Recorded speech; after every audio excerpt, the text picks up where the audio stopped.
For today's video, Mesami, magse-celebrate kami ng birthday ni Mon Amour at ni Kuya Teo. Dahil hindi kami nakapag-celebrate ng birthday ni Teo, pinagsama namin ngayon yung birthday nila. Kaya heto, tignan nyo ang itsura ng celebrant natin. Malungkot ang lola nyo kasi nakulong sa elevator, Naido. Kaya yun, walang magandang picture nung gabi na yon, damay-damay na at wala na rin kaming group picture kasi walang gana magpa-picture, Naido.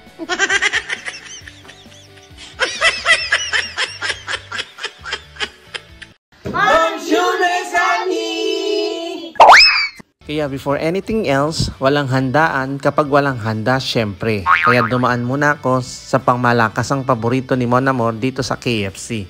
Kaya kapag may handaan sa bahay, for sure hindi mawawala yung KFC. Ewan ko ba kung bakit laging gustong-gusto nila tong KFC kahit lagi silang mga plus buldit, Naido. After ko nga dumaan sa KFC, syempre dadaan din tayo sa McDo. Ayan, paborito ng mga bata. Walang kasawa-sawa din ng mga batang to pagdating sa McDo. Kaya heto, kailangan natin dumaan sa McDo para makumpleto ang party-party, Naido.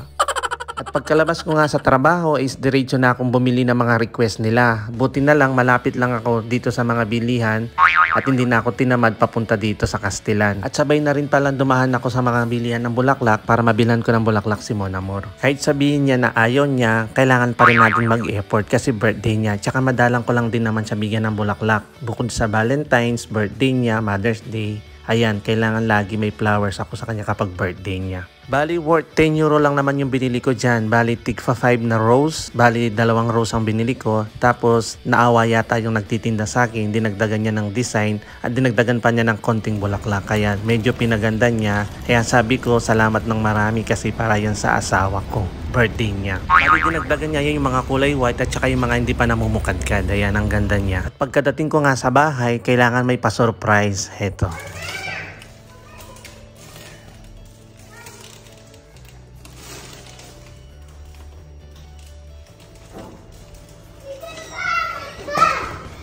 Happy birthday, Kuna. Happy birthday, Mama. Happy birthday, happy birthday. Happy birthday, Mama. Birthday, Mama.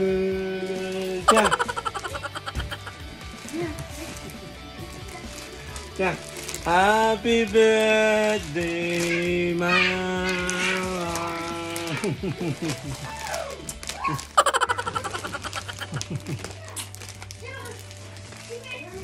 Hindi pa rin makamove on dyan si Mon Amour sa pagkakakulong niya sa elevator.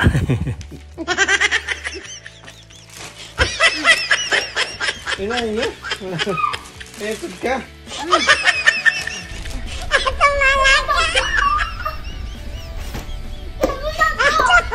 At paano ko naman siya pipicturan? Tignan nyo yung itsura niya.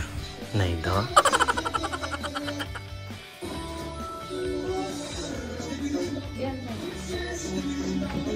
Ayan ka itsura? Ah. Pati ako nainis na rin kaya hindi ko na tinuloy mag-picture. Kaya yan tuloy, wala kaming group picture. Eh di nga. Ayan ka itsura, maka-video ka. Eh nga, ano ngayon? Yun.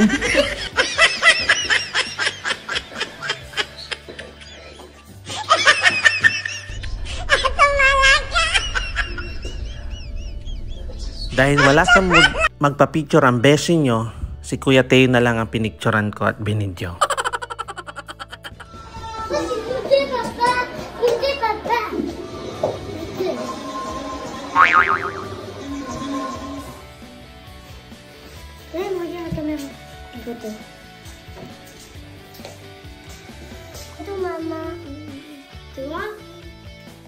At after magpicturan, it's kainan na. Balik kami muna ang magse-celebrate ngayon dahil magkakaroon ulit kami ng part 2 sa Sunday. Kaya abangan nyo yung susunod na video na i-upload ko. Nakakain kami dun sa Ichiban. Kasama namin yung mga bisita namin galing Canada. At after ng kainan, syempre hindi mawawala yung dessert. Kaya heto, yung mga kids natin, kanina pa atat natat na gustong tikman tong cake na to.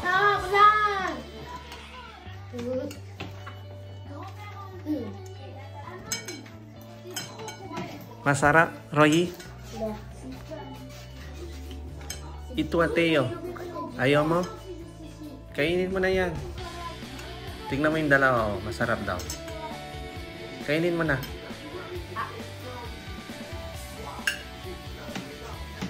O, bye-bye na kayo. Hanggang dito na lang po muna, Besami. Bye-bye. Bye-bye.